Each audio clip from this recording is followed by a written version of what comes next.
I'll tell you what, I didn't even know if I was going to make it today. Last night, after dinner, I got hit with some genetically engineered super stomach bug. I am not even, that is not a joke, no joke at all. And I sat there, I mean, you've been there, you're bargaining with God. Anything, God, just please make it stop. I think we finally came to terms somewhere between I'll clean up my language and I'll go to Africa. I got to get to the airport, excuse me. But I think what he did is he took a 24-hour bug and he condensed it down into 6 hours so I could get it over with. And, you know, that's not as fun as it sounds, believe me. But I woke up this morning feeling much better, and here I am. And the reason I'm here today is because, you know, just for as long as I can remember, I felt like God was impressing on me that he's calling me to a ministry like this. I mean, my parents, even from an early age, would encourage me. I remember them setting me down and saying, Stacy, if you could just find a way to use your gift of irreverent sarcasm to glorify God, then maybe you wouldn't be grounded right now. Now get to your room and pray about it.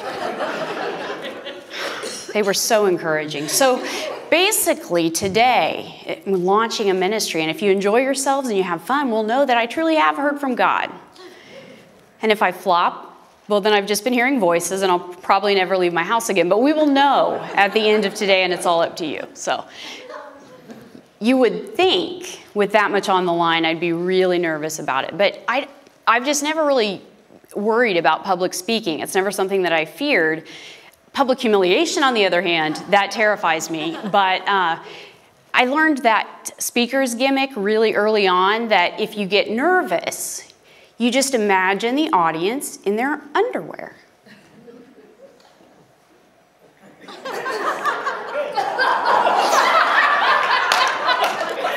Sorry.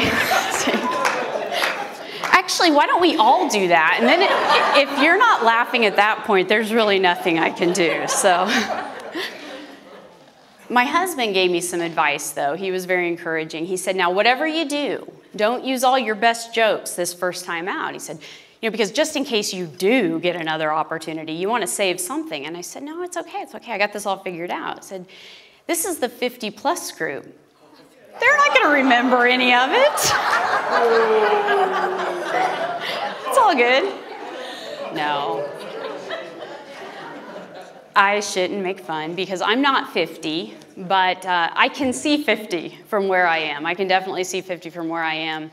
And this doesn't come from a bottle. This is my natural hair color. I've had to buy some reader's glasses. And I get stray, weird eyebrow hairs, you know, like on my chin. And I'm getting lines and wrinkles. I got my parentheses, I call them, you know. And so I've been trying all kinds of creams and lotions and serums to fight that. I found this one called Miracle Blur, guaranteed to make the lines invisible. And I thought, well, that's what I need. I need a miracle. So I'll try that. So I got it, and I put some on, and I looked in the mirror. It didn't work. I could still see the lines. So I thought, well, maybe I need some more. So I put some more on, and I looked in the mirror, and still not working. I could still see those lines. So I put some more on, and well, that time I got it in my eyes. That time I got it in my eyes. And it burned. Oh my gosh, it burned. So, but then I looked in the mirror. Holy cow, it worked. I cannot see the lines. I cannot see the lines. Cannot see them. It's a miracle. It is a miracle. I couldn't see anything, but you know, it's what we do. It's what we do for beauty. We just, you know, we make those sacrifices. But even though I am getting pretty close to 50, I am in pretty good physical condition. In fact, I got the results of my blood work back last week. My doctor called. She said, everything's fine. Everything's fine. In fact, Stacy, you're probably in the best shape you've ever been in your life. She said, keep it up, and you could live to be 100. Wow, that's awesome. And then I got my statement for my retirement account, and my financial advisor said, Stacy, you cannot live to 100. You can't afford it. You are going to run out of money, and you know.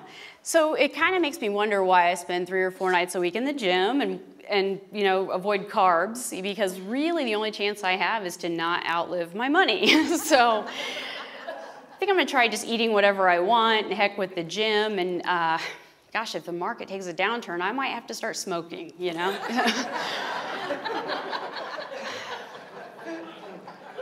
Right now, we're good financially through Thursday, but beyond that, not really sure. But if that wasn't bad enough, yeah, come to find out, I don't even think I can afford to die. Do you know where the most expensive real estate in the entire state of Indiana is? It's not Carmel. It's not Zionsville. It is Crown Hill Cemetery, okay? My husband and I, we took this guided walking tour of Crown Hill, and I know that sounds a little weird, I know, but it's actually quite interesting. They take you around, they show you tombstones of famous people, and they talk to you about the symbolism on the stones. And we're walking along, and I saw this gorgeous, gorgeous mausoleum. And I thought, now that's what I'm talking about. That's what I want, because I'm very claustrophobic, extremely claustrophobic. And I have this weird fear of being buried alive. So I thought, well, that's what I want when I go. So I'm looking at it, and the guide notices I had taken an interest. I mean, this place was stunning. Granite columns, marble statues, stained glass windows, corner lot. I mean, it was beautiful. And she said, you like that? I said, yeah, it's gorgeous. And she said, well, as a matter of fact, it is for sale. It's available. And I said, really? She said, yeah. And it turns out it's kind of a tragic story. Bank foreclosure. Previous tenant had to relocate to an urn.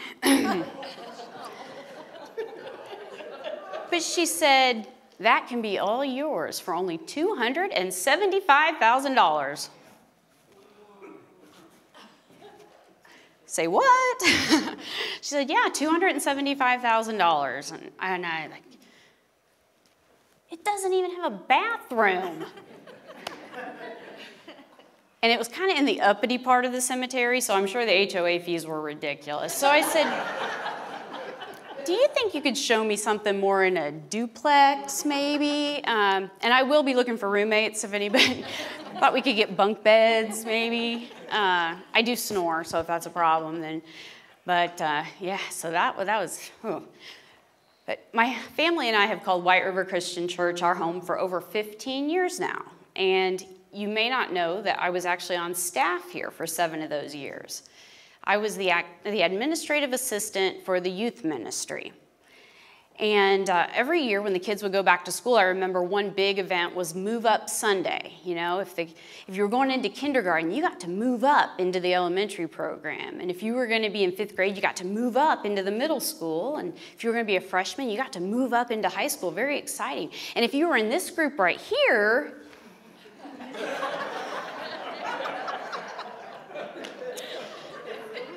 well, this group took it hard sometimes, but it was a big promotion, big, big, big promotion. David and I have also taught the 2-year-olds on Sunday mornings for over 10 years now. And every now and then the parents will drop their kids off and they'll say, so, how did you get involved in this ministry? And I know what they mean. What the heck were you thinking? Are you crazy? And I like to have some fun with them, and I will tell them that we are fulfilling the terms of our court-ordered community service, and we have 10 years to go. But they keep bringing their kids back, so I don't know. But truth be told, though, on a serious note, I have actually done some time in jail, ministry. And I learned that preschool ministry and jail ministry, they're really not that different at all. In both cases, you pray with your eyes open or you might get stabbed. Yeah. Yeah.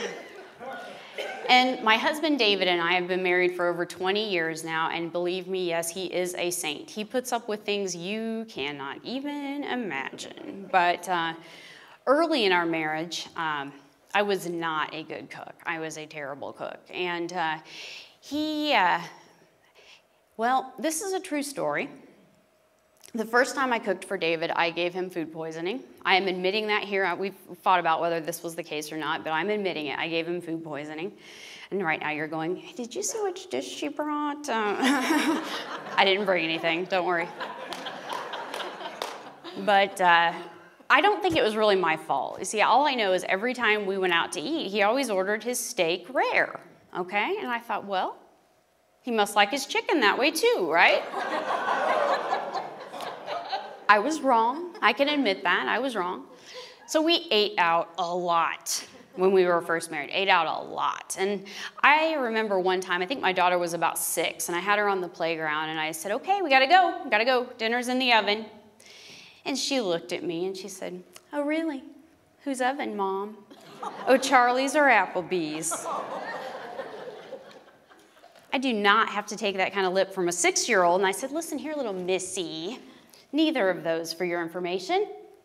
It's Tuesday, and you know that's free pie night at Perkins. Now get in the car, you little brat. But eating out a lot gets very expensive, and believe it or not, it actually gets kind of old. So I did have to learn to cook. I eventually got a little better at it.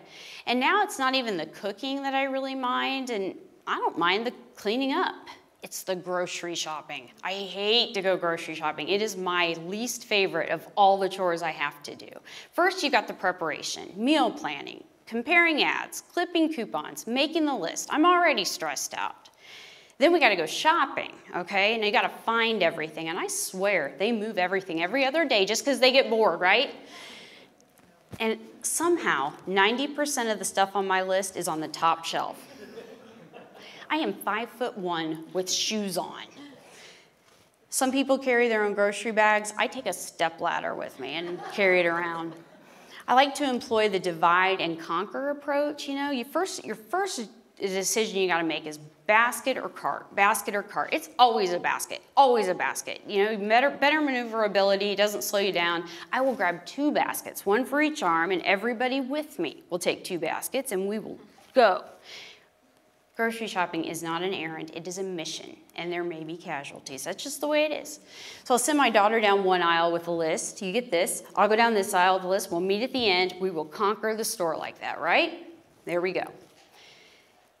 Then, you know, shopping with kids, you know what that's like. Can I get this? Can I get that? I want this. I want that. Mom, can I get brown sugar Pop-Tarts? And I'm like, well, they're on the top shelf. If you are willing to scale that wall and get them and you can carry them, you can get the Pop-Tarts. Go ahead, be my guest. So, and then if I have not had a full-blown panic attack at this point, there's still checkout to contend with, right?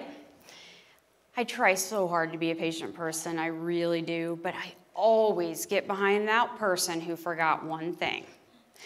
So she sends her 5-year-old back to the deli counter. Now you go back there and you tell that nice man, we need 3 pounds of the bologna that Daddy likes, sliced extra thin. And you go on back there, and get it. And I'm sitting there going, oh yeah, and we'll all just wait. Go get the bologna Daddy likes, we'll all just wait. My daughter's sitting there with her baskets going, Mom, my arms hurt and I can't feel my fingers. I'm like, hey, you had to have the Pop-Tarts. I don't want to hear it. So we're standing there, and then, you know, why do people seem genuinely surprised when they're asked to pay for their groceries? Did they not see that coming? You know, she's standing there going, well, I guess I could have used all this time when you were scanning my groceries to find my checkbook out of my ridiculously large purse, huh? I'm like, yeah, you could. She said, do you take checks? No, I don't have ID. Is that a problem? And I'm sitting back there going, what would Jesus do? What would Jesus do? What would Jesus do? What would Jesus do? Maybe Jesus would pay for her groceries. No, that doesn't feel like what Jesus would do today. Jesus would turn this bottle of water into wine. That's what Jesus would do right now, right now. Self-checkout, however, I'm a big fan of self-checkout. I love self-checkout. Best idea ever, because by this point I am all out of nice. So the fewer people I have to deal with, the better. So I have used self-checkout at Walmart so much, I have been Employee of the Month 3 times. And apparently I qualify for their health insurance, so that's awesome. And then I get it all home. And I'm putting it away, and I'm looking at it going, how in the world did I manage to get all these groceries and none of it goes together in a coherent meal plan? Nothing.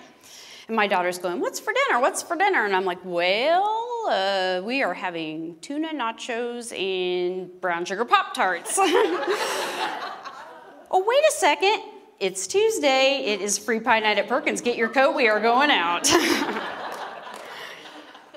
I love to watch cooking shows, though. I love to watch cooking shows, you know. But I have to be careful because the more I watch Food Network, the hungrier I get. Anybody else? I watch the Olympics and I don't want to run, so I don't know what that's all about. But I love the shows like Chopped and Iron Chef where they're given a time limit and you got to make something delicious out of this ingredient. But I call foul. They're always given ingredients like rock lobster and truffles, and they got a fully stocked pantry with, you know, fresh herbs and spices and all this, and anybody can make a meal out of that, right? I want Iron Chef Mom Edition. That's what I want. We are live in Stacy's kitchen, and she has 20 minutes to get dinner on the table using one of these ingredients. She's got leftover meatloaf that frankly wasn't all that good the first time, or whatever is in that Rubbermaid container in the back of the refrigerator if she's brave enough to open it. Stop. That is a trick. That is a test. Never open that container. If you don't know what's in it and you don't remember putting it there, don't open it. Throw it out. You can get another container. Just throw it out. Then they start throwing curveballs at you like, oh, and one of your judges isn't eating anything green this week, and your other judge has to eat an hour before everybody else because she has soccer practice. So, you know, it's getting interesting now. And instead of a fully stocked pantry, I have a half-gallon of expired milk and a can of cream of mushroom soup. And where is the can opener? Why isn't it in the drawer, right? You know? But they're going to give you help. You got a staff here. You've got Declan. He's 4. Has ADHD and didn't get his nap today, but he'll be helping you. And you've got Tiffany. She's your teenage daughter who isn't talking to you this week because you made her wear a coat to school, but good luck. You know, that is a reality show that I would watch. We have one daughter, Morgan, and she turned 20 last month. And people will ask me sometimes, why did you only have one? What made you decide to have an only child? And I know what they're saying. You know, people as attractive and intelligent as my husband and myself, we owe it to the world to procreate. I know, I get that, I do.